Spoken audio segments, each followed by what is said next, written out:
అరే ఏంటివి చింతగింజలా చిక్కుడు గింజలా? రెండూ కాదండి, మన ఆరోగ్యానికి ఎంతగానో ఉపయోగపడే రాజ్మాతోటి హెల్త్ బెనిఫిట్స్ అన్నీ ఇన్ని కాదు, నెలలో ఒక్కసారి తిన్నా చాలు.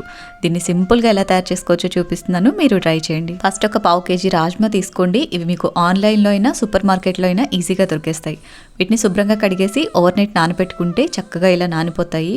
ఇప్పుడు వీటిని కుక్కర్లో వేసేసి 1కి 3 నీళ్లు పోసేసి చిటికెడు పసుపు, రుచికి సరిపడా ఉప్పు వేసి మూత పెట్టి 6-7 విజిల్స్ వచ్చేంత వరకు, అంటే ఇవి మెత్తగా ఉడికేంత వరకు ఉడికించుకోవాలి.